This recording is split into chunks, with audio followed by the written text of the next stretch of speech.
sins. And we're only about 4 weeks away now from a very exciting moment for us as a church community, as a family. There's something that we're pursuing, which we believe is a vision from God. We've called it Project 5.1, which is something we can achieve together that we will never, ever be able to achieve on our own. We need to work together.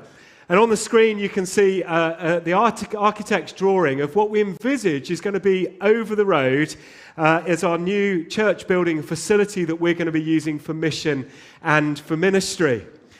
Do you know what? If we get the kind of response that we're praying for in 4 weeks' time on the 1st of October, when we get to a pledge day and a gift day, we're hopeful that we might be able to start building this new facility as soon as spring next year, like just after Christmas spring next year. So we're really excited. I mean, that's kind of best case scenario, and we've got an amazing build team who are working towards this.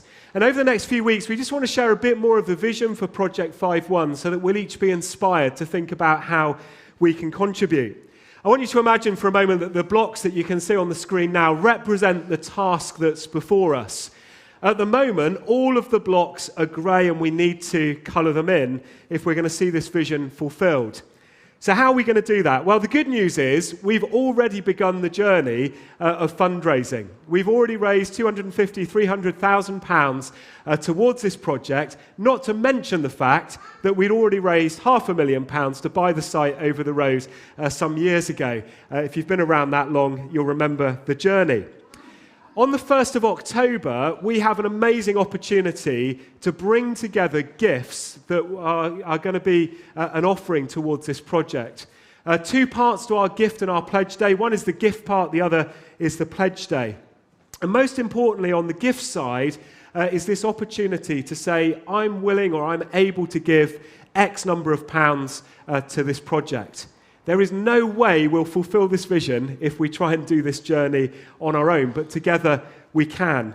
So we want to ask you over the next 3 or 4 weeks to start prayerfully thinking through and saying to God, what would you like me to generously, to sacrificially give so that this vision can be fulfilled? And on the 1st of October, we're going to encourage you to bring some pledge forms. They're available at the front and at the back there. They're also inside the Project 5.1 giving brochures if you haven't yet seen one of these. We'd love to encourage you on or before the 1st of October to fill in one of these forms to say what gift you might be able to give, either on that day, around that day, or within a few days of the 1st of October. Our gifts. The good news is the government actually are willing to pay us to help people become followers of Jesus. I don't know if you knew that. It's called Gift Aid. And for every gift that we give, if we're able to gift aid that gift, 25% of the contribution will come from the government. So we are encouraging you, please, if you don't already gift aid into the life of the church, to seriously think about that so that the government too will play their part in this new mission facility. It might be as well today that you're able to loan some money in the form of an interest-free loan to the life of the church. That will help contribute towards the amounts that we're raising. So please do have a think about that. Now, of course, the reality of this is even after we've done all of these things, we're still a long way from being able to fund this vision that we sense God is calling us to. And that's where a loan from the Baptist Union of Great Britain comes in. They're very happy to loan us some money. Of course, the trouble is with loans, what do you have to do with them? Repay them. You'll know what happens if you don't repay your mortgage. Well, we're in a similar situation with the Baptist Union, but they would be willing to loan us the difference, so long as we can raise sufficient funds in the first place and we're able to commit to repay this loan, which we'll probably repay over a period of about 15 years, or we hope sooner. If you've been around in CBC for quite some time, you'll know that when we borrowed money for over the road, we actually paid off that loan in 2 years when we had 15 years to do it. God has been faithful, and we're believing that God will be faithful again to us in fulfilling the resources that we need to pursue his vision. So the second most important thing on the 1st of October, on the one hand are our gifts, on the other are our pledges, our commitment to make regular donations towards this fund so that we can repay whatever loan we need to take. So please do be thinking too about whether you can give a gift and perhaps make a pledge for ongoing giving.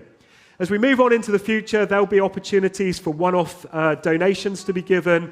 We'll be applying to trust funds. There'll be the opportunity for legacies to help pay off our loan as well, which is why we're believing we can do that quickly. And we might yet have more gift days and events moving forward into the future. So the picture you can see in front of you on our next slide demonstrates how we sense we're going to, can you go to the next one? We're going to fulfill this vision. Holding together in tension the financial gifts that are given on the 1st of October with this loan from the Baptist Union. But what we'd love to do is push that line on the right upwards so that we take less of a loan from the Baptist Union. Now we can achieve that if everyone is able to give sacrificially on the 1st of October their gifts. So we'd love to push that line up so that we take less of a loan and therefore have less to repay moving forwards. Here's a summary of where we're at. The more we can raise on the 1st of October in financial gifts, the lower the amount we'd have to borrow as a building loan, and therefore the lower our repayments. The last time we spoke about our build project and our vision, we quoted these verses from Exodus chapter 36, an amazing story. The people of God have heard the vision of God and are challenged to give to that vision. And Moses says the people have given more than enough to complete the job the Lord has commanded us to do. Can I encourage you to be prayerfully thinking about the 1st of October, a gift you might be able to give, no matter how large or how small, when we all work together, we can achieve what we couldn't do alone. And maybe to think too, about making a pledge for the ongoing regular giving of the church. If we can hold both of those two things in tension and in balance, we could well be building our new facility as soon as the spring 2024. Huge amount of work to do, a huge barrier to overcome, but we have a God who is faithful and a God who has given us a vision and we feel is going to fulfill that vision. We're going to say a bit more about Project 5.1 in the weeks ahead. But this is just to whet your appetite. I'm pleased to encourage you to pick up one of these booklets from the front. If you don't already know the story and you haven't read the story, we're not just building a building for a building's sake. We're building so that we'll see even more people proclaim their faith in Jesus Christ and that we'll have the joy and the privilege of seeing them become disciples of Jesus and maybe even going through the waters of baptism themselves.